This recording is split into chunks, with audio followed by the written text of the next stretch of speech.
नमस्कार विद्यार्थियों, आज मैं आपके सामने जो लेके आया हूँ वो हिंदी बोर्ड वाले जो बच्चे हैं वो नीट की तैयारी नहीं कर पाते या जेई मेन या जेई एडवांस की तैयारी नहीं कर पाते। उसकी सबसे बड़ी वजह होती है उनकी लैंग्वेज।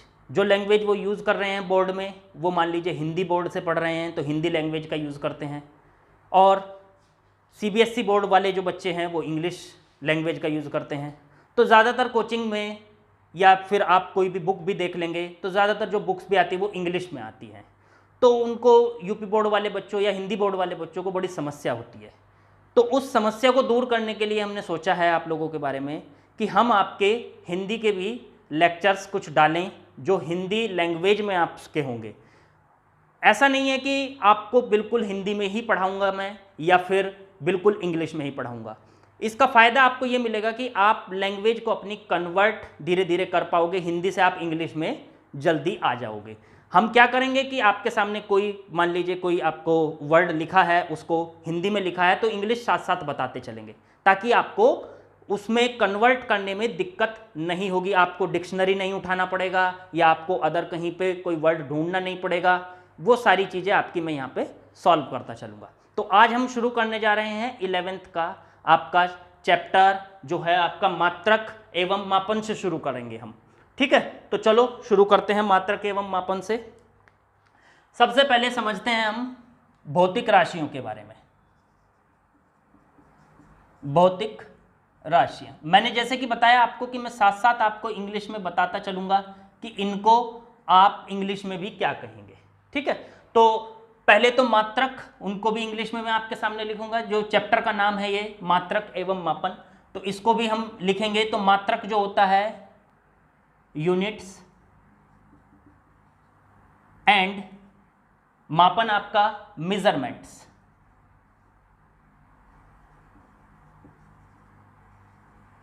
Units and measurement. अब हम शुरुआत करते हैं भौतिक राशियों से। भौतिक राशियां बोलते हैं फिजिकल क्वांटिटीज। फिजिकल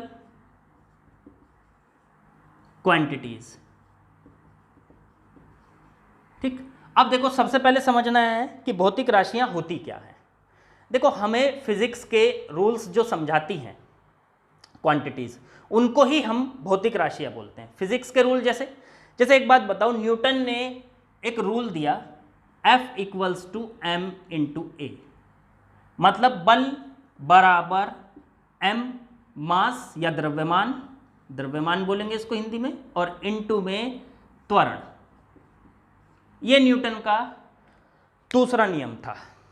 ठीक, अब ये न्यूटन का दूसरा नियम था तो उसने कहा कि बल बराबर जो होता है वो द्रव्यमान इनटू त्वरण के होता है। तो यहां पे ये जो टर्म आई आपकी बल, इसको फोर्स भी बोलते हो आप। ये जो टर्म आई आपकी द्रव्यमान, इसको मास भी बोलते हो आप। और ये जो टर्म आई आपकी त्वरण, इसको आप एक्सेलरेशन भी बोलते हो। ये जो तीनों टर्म हैं इनको आप कहोगे भौतिक राशियां। ये जो तीनों हैं इनको हम क्या बोलते हैं? भौतिक राशियां या फिजिकल क्वांटिटीज। तो कोई भी फिजिक्स का रूल है उसको समझाने के लिए हम जिन टर्म्स का यूज करते हैं, जैसे यहाँ पे ये फिजिक्स का ही तो रूल हुआ, न्यूटन ने दूसरा नियम जो दिया था, इसको समझाने के लिए हमने जिन जिन टर्म्स का यूज किया उनको क्या बोला हमने? उनको बोला भौतिक राशियां। इसी तरीके से आपकी जो है वेग, त्वरण की तो अभी बात भी हुई, कार्य, ये सब क्या हैं? भौतिक राशियां हैं। और आपकी दूरी, चाल, एक्सेट्रा, ये सब क्या हैं? आपकी भौतिक राशियां हैं। तो मैं भौतिक राशियों को ऐसे बोल दूं कि भौतिक राशियां ऐसी राशियां जो हमें फिजिक्स के रूल्स को, फिजिक्स की इक्वेशंस को या फिजिक्स के जितने भी लॉज हैं उनको समझाने के काम में आएंगी, वो सब भौतिक राशियां होती हैं। अब मैं यहां आपको डेफिनेशन लिखवाने नहीं जा रहा हूं क्योंकि आपको ये जो लेक्चर्स चलेंगे ये फॉर इंजीनियरिंग पर्पज या आपका नीट के पर्पज से चलेंगे। जो बच्चे मेडिकल या इंजीनियरिंग की तैयारी करना चाह रहे हैं, यूपी बोर्ड के हैं, तो उनको हेल्प मिलेगी यहाँ से। तो यहाँ पे हमें डेफिनेशंस तो रटना नहीं है, तो यहाँ पे हमें सिर्फ उनकी एप्लीकेशन क्या है, क्वेश्चंस को कैसे सॉल्व करते हैं और क्वेश्चंस किस तरह से हमारे पास कंपटीशन में आते हैं। तो आपकी बेटा भौतिक राशियों के मैंने आपके सामने जो है ये अलग अलग एग्जाम्पल्स उदाहरण दिए हैं। अब चलो हमें ये तो समझ में आ गया कि भौतिक राशियां क्या होती है। अब हम इनके प्रकार समझ लेते हैं।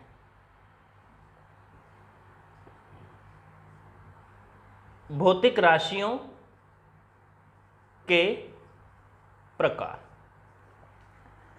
देखो, अगर आप हमारे चैनल पर ना रेगुलर जो यूपी बोर्ड के बच्चे हैं, हिंदी बोर्ड के बच्चे हैं, यही नहीं कि यूपी बोर्ड ही, दूसरे बोर्ड भी जिसमें हिंदी लैंग्वेज जो चलती है, तो वो अगर हमारे चैनल को रेगुलर देखते रहेंगे, हमारी वीडियोस को रेगुलर देखते रहेंगे, तो आप 12th के साथ में ही इतना ज़्यादा नॉलेज हो जाएगी आपको कि आप अपना कंपटीशन क्रैक कर सकते हो, कंपटीशन निकाल सकते हो, चाहे वो इंजीनियरिंग का हो और चाहे वो मेडिकल का हो। क्योंकि हम आपको हिंदी के साथ साथ जो ये इंग्लिश में कन्वर्जन बता रहे हैं, क्योंकि सारे पेपर्स जो है ना इंग्लिश में ही बनते हैं, तब उनको हिंदी में कन्वर्ट किया जाता है, उनका अनुवाद किया जाता है हिंदी में। तो जो मेन आपकी लैंग्वेज है वो इंग्लिश को ही माना गया है, सारी बुक्स इंग्लिश में ही आती, मैंने बताया था आपको ज़्यादातर।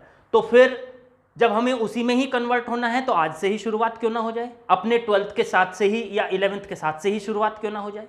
तो साथ साथ देखते जाएंगे तो आपको बहुत बहुत ज़्यादा फ़ायदा मिलने वाला है। आपको जो बड़े बड़े कोचिंग्स में किया जाता है, जो भी कराया जाता है, वो ज़्यादातर आपको यहाँ पे मिल जाएगा।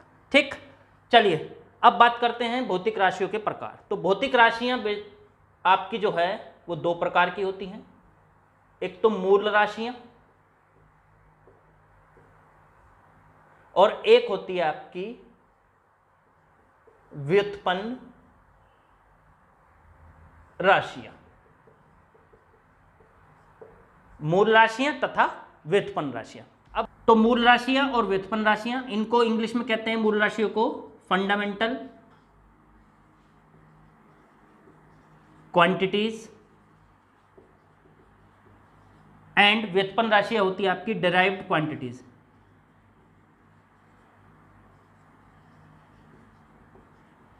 Derived quantities. देखो, मूल राशियां क्या होती हैं आपकी? ऐसी राशियां जो सबसे बेसिक है, जहां से हमारी जो है रिसर्च स्टार्ट होती है, जहां से हमारी मेजरमेंट स्टार्ट होती है। ठीक, ऐसी आपकी 7 जो है फंडामेंटल क्वांटिटीज हैं, मूल राशियां हैं। जैसे लंबाई, इसको आप इंग्लिश में कहेंगे लेंथ, मैं साथ साथ लिखता जाऊंगा। ठीक, द्रव्यमान, इसको बोलेंगे मास। फिर आता है आपका समय, इसको बोलेंगे आप टाइम। फिर आता है आपका विद्युत धारा,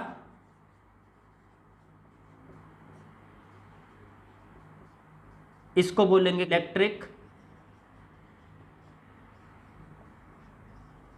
इलेक्ट्रिक करंट। इसके बाद आता है आपका पदार्थ की मात्रा।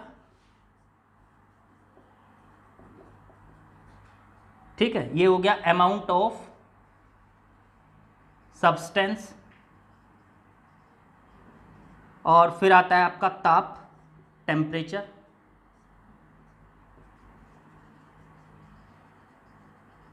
और फिर आता है आपका ज्योति तीव्रता, ज्योति तीव्रता। और इसको बोलते हैं हम ल्यूमिनस इंटेंसिटी, ल्यूमिनस इंटेंसिटी।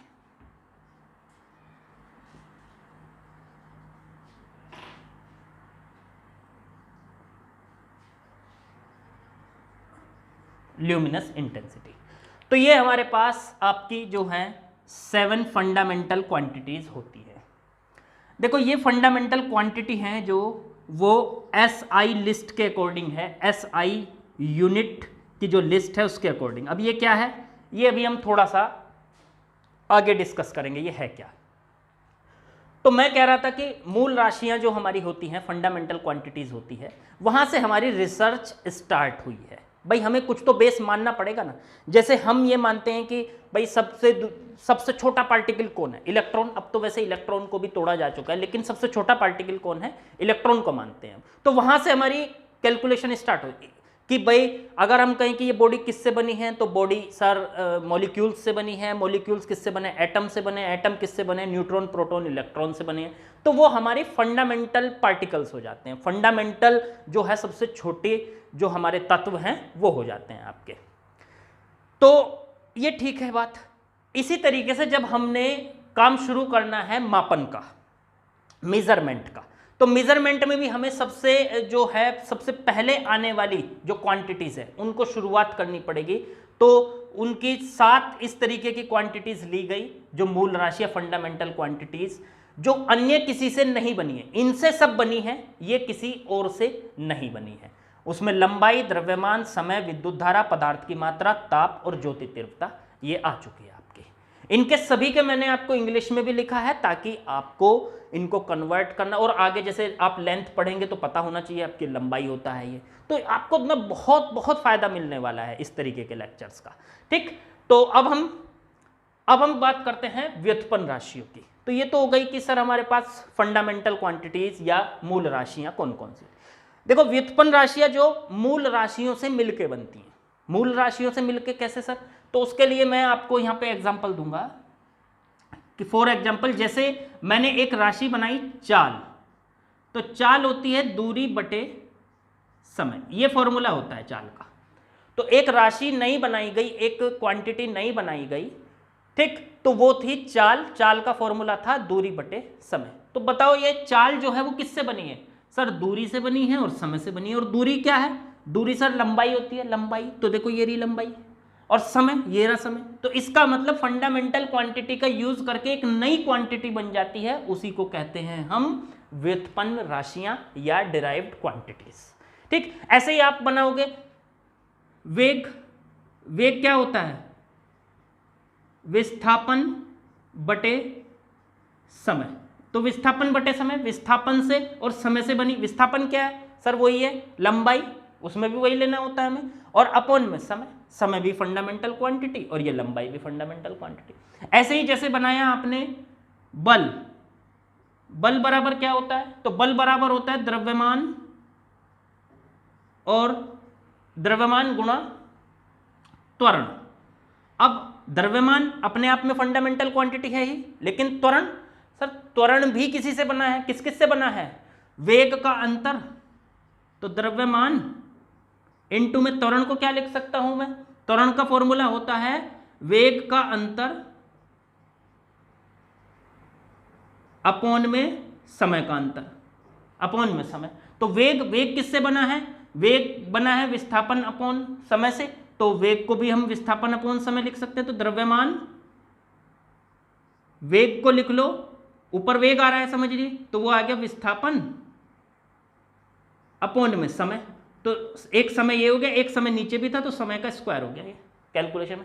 अब देखो फाइनली अगर बल को देखोगे तो देखो किस किस से बना है, द्रव्यमान से बना है, विस्थापन, विस्थापन लंबाई हो गई, और समय, समय भी फंडामेंटल क्वांटिटी। तो ये मूल राशियों से मिलकर बना है, कौन कौन सी, लंबाई वाली से, समय से और द्रव्यमान से। तो हर एक क्वांटिटी जो भी हमारे पास होती है इन 7 के अलावा, वो सारी क्वांटिटी आपकी ड्राइव्ड क्वांटिटीज कहलाई जाती हैं, या व्युत्पन्न राशियां।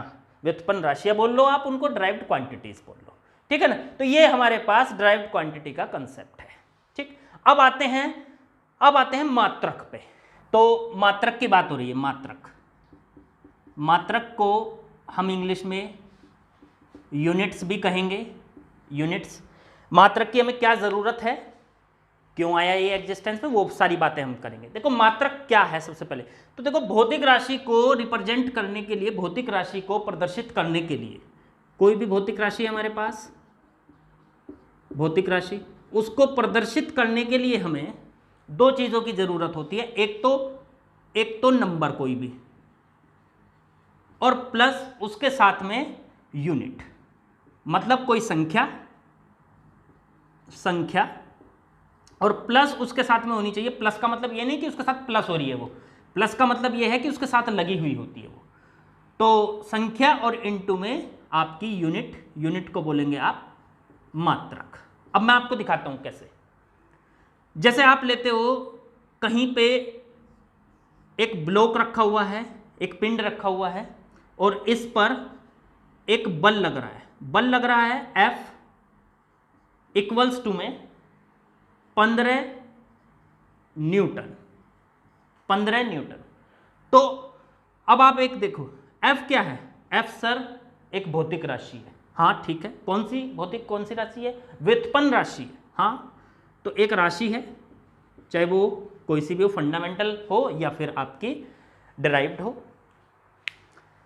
तो ठीक है, अब राशि है तो इसको दिखाने के लिए हमने एक तो नंबर लिया, यहां पे एक तो संख्या ली, और संख्या के साथ उसके साथ में एक और जो ये लिया है न्यूटन, ये क्या है, इसी को इसका यूनिट बोलते हैं भाई। अगर आप ये लिखोगे कि 15 है अकेला, तो 15 क्या क्या आइडिया लगाओगे आप उसका। मान लो आपने किसी स्केल की लेंथ पूछी, उसने कहा कि सर 6, तो 6 क्या, मीटर सेंटीमीटर, कुछ तो उसको समझना होगा ना आपको। तो वो चीज समझने के लिए कि उसके सामने क्या है, उसी से हमें आइडिया लगता है। अगर वो कह दे कि सर 6 किलोमीटर, तो क्या कोई स्केल हो सकता है 6 किलोमीटर का। तो वो चीज हमको यहां पे देखनी है कि वो सब आइडिया देता है हमें कौन, वो देता है हमें यहां पे मात्रक, यूनिट। तो इस न्यूटन को ही हम क्या बोलेंगे यहां पे, मात्रक। तो जब भी कोई फिजिकल क्वांटिटी हमारे पास होती है, कोई राशि, भौतिक राशि हमारे पास होती है, तो उसको दिखाने के लिए हमें दो चीजों की जरूरत होती है, एक संख्या होनी चाहिए और साथ में उसका मात्रक होना चाहिए। ठीक है, तो मात्रक किस तरह से हमें जरूरत पड़ी, हर चीज में, आप यहीं पे ही नहीं और चीजों में भी आप इसको देख सकते हो। लेंथ में मतलब लंबाई में देख सकते हो आप इसको, और आप इसको मास में देख सकते हो कि कितने केजी का उसमें मास है, द्रव्यमान कितना है उसका। जैसे द्रव्यमान के लिए ही लेते हो, किसी बॉडी का द्रव्यमान आपने दिया 20 किलोग्राम, तो खाली 20 लिखने से काम नहीं चलता, उसके साथ में आपको उसका मात्रक लिखना जरूरी है, तभी वो क्वांटिटी आपकी कंप्लीट होती है। ये मात्रक होते हैं। अब आती है मात्रक के भी प्रकार, वही उसी तरीके से दो तरीके के हो गए मात्रक के भी। मात्रक के दो तरीके से कैसे, जब हमारे पास राशियां दो तरीके की होती हैं तो मात्रक भी तो दो तरीके के हुए ना। मात्रक हो गए एक तो मूल मात्रक, मूल मात्रक, और एक हो गए व्युत्पन्न मात्रक। तो मूल मात्रक फंडामेंटल यूनिट्स,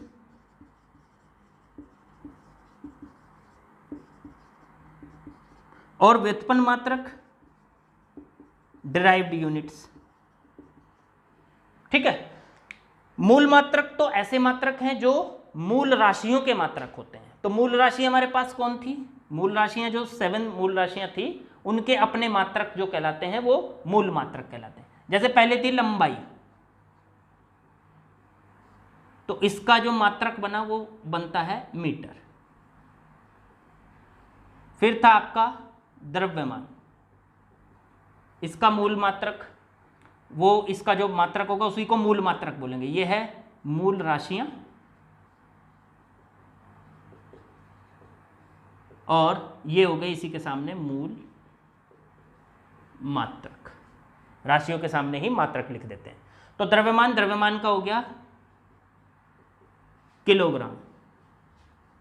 ठीक है, फिर इसके बाद समय, समय का हो जाएगा सेकंड। फिर ऐसे ही धारा, विद्युत धारा, इसका हो जाता है एम्पियर, मूल मात्रक। ऐसे ही आपकी ताप, उसका हो जाता है केल्विन। फिर इसके बाद आता है आपका ज्योति तीव्रता,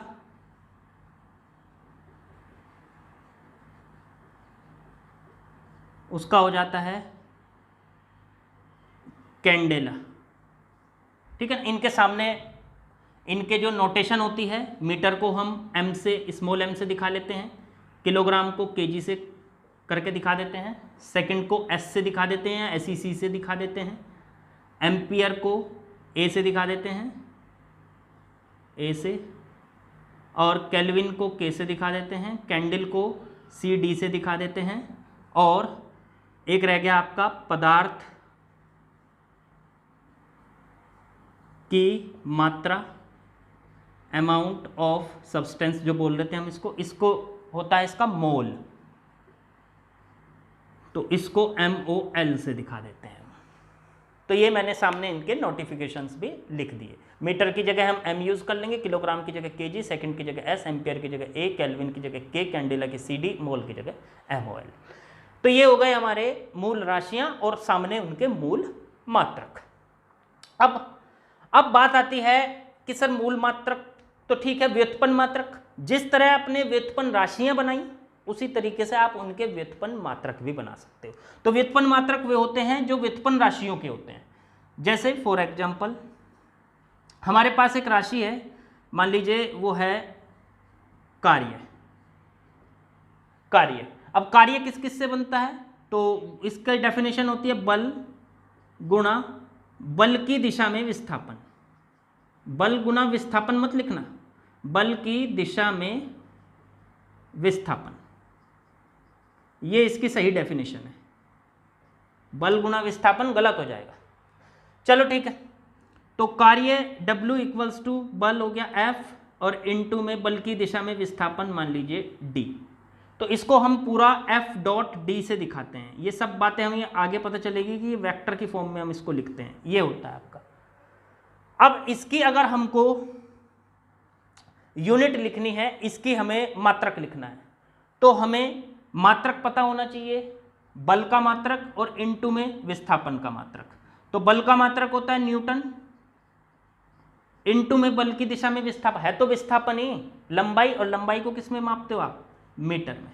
तो यहां से कार्य का जो मात्रक आया, W का मात्रक आया, वो कितना आया आपका, W का मात्रक, F का मात्रक इनटू में D का मात्रक। तो F का मात्रक हो गया न्यूटन और इसका मात्रक हो गया मीटर। तो ये एक न्यूटन, इसको कैसे लिख दूं मैं, न्यूटन को N से भी रिप्रेजेंट कर देते हैं और इनटू में मीटर। तो न्यूटन मीटर एक नया मात्रक बन गया। किसका मात्रक है ये, W का मात्रक है, कार्य का मात्रक है। तो ये किससे बना है, ये जो फंडामेंटल क्वांटिटीज है इनका यूज करके बना है। क्योंकि फोर्स होता था मास इंटू एक्सेलरेशन, वो फंडामेंटल क्वांटिटीज से बना था। आगे इसमें D से मल्टीप्लाई कर दी तो ये भी फंडामेंटल क्वांटिटी से ही बना। तो सारे मैंने आगे के बताया कि इन 7 के अलावा जितने भी हैं वो सब फंडामेंटल क्वांटिटीज से मिलकर बनते हैं, इसलिए उनको व्युत्पन्न राशियां बोलते हैं और उनके मात्रकों को व्युत्पन्न मात्रक बोलते हैं। ठीक, तो न्यूटन इंटू मीटर जो ये हमारा नया मात्रक आया है, ये व्युत्पन्न मात्रक और किसका मात्रक है, कार्य का मात्रक है हमारा। अब इसका कुछ नया नाम, ऐसा नहीं है कि सबके ही नए नाम रखने हैं, यहां पे इसका एक नया नाम रख दिया जाता है जूल।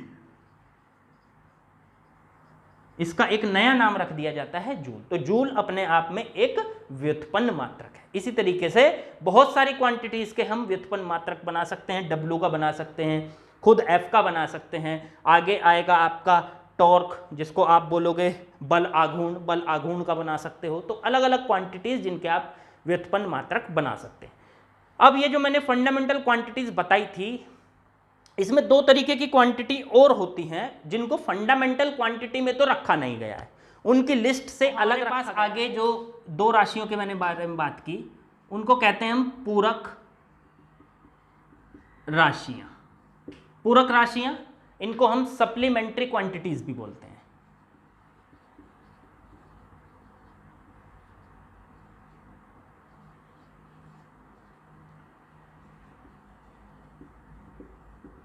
सप्लीमेंट्री क्वांटिटीज, देखो सप्लीमेंट्री क्वांटिटीज या पूरक राशियां, इसमें हमने 2 राशियां ली।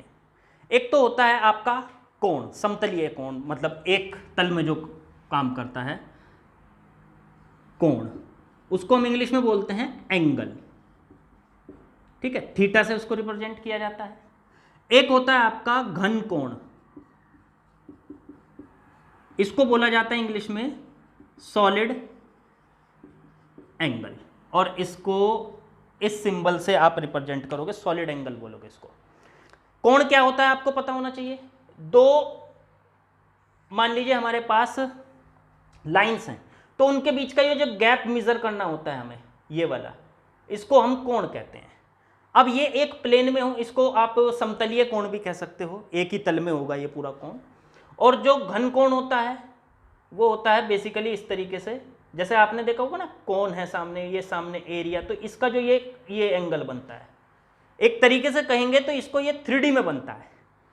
इस तरीके से ऐसे समझिए, ऐसे निकला यहाँ से ऐसे, तो ये जो एंगल बना ये बीच में, ये जैसे कौन की शेप देखी होगी आपने, ये कौन की तो शेप हुई, ठीक है ना, शंकु की शेप, शंकु। चलो मैं करके दिखाता हूँ आपको। तो ये देखिए ये शंकु बन रहा है, तो शंकु का ये जो बीच में एंगल बन रहा है ये वाला ये है आपका घन कोण, ठीक है। और ये वाला कोण भी दिखाता हूँ मैं आपको। जैसे ये दो लाइंस हैं, इनको ऐसे कर लीजिए, ये दो लाइंस, इनके बीच का जो ये बनता है, ये इनका गैप, इसको कहते हैं आप कोण।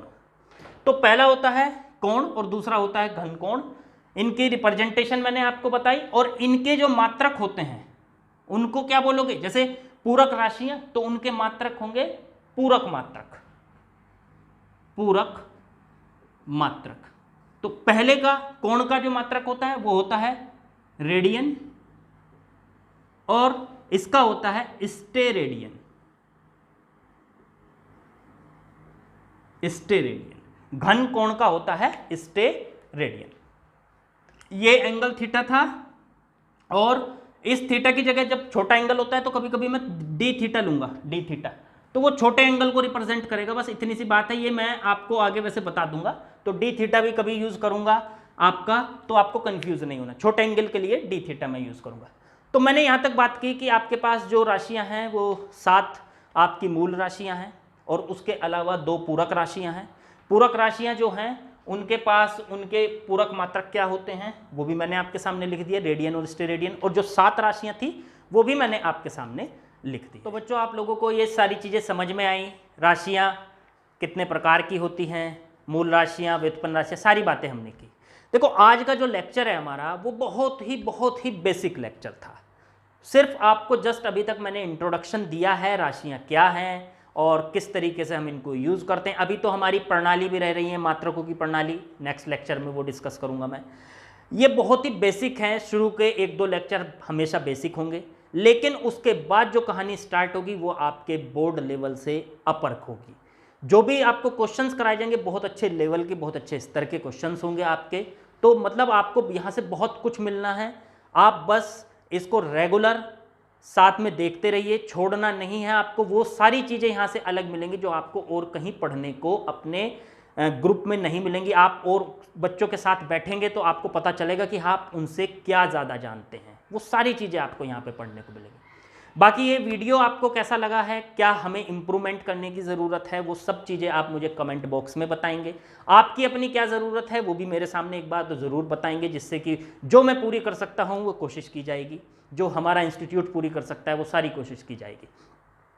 अपने दोस्तों के साथ आप शेयर करेंगे तो उसका फ़ायदा ये मिलता है कि हमें भी ग्रोथ मिलेगी, तो पता चलेगा कि बच्चे हमको पसंद कर रहे हैं, हमको देख रहे हैं, और तभी हम वीडियोज़ को आगे अपलोड करते रहेंगे, आगे बढ़ेंगे। बेटा, हमारे चैनल को सब्सक्राइब भी जरूर करें। सब्सक्राइब करने से फ़ायदा ये होगा आप लोगों को कि आप लोगों को रेगुलर वीडियोस का पता चलता जाएगा। सब्सक्राइब बटन के बराबर में बेल आइकन होता है, उसको भी दबा दें ताकि नोटिफिकेशन भी आपके पास आता रहे।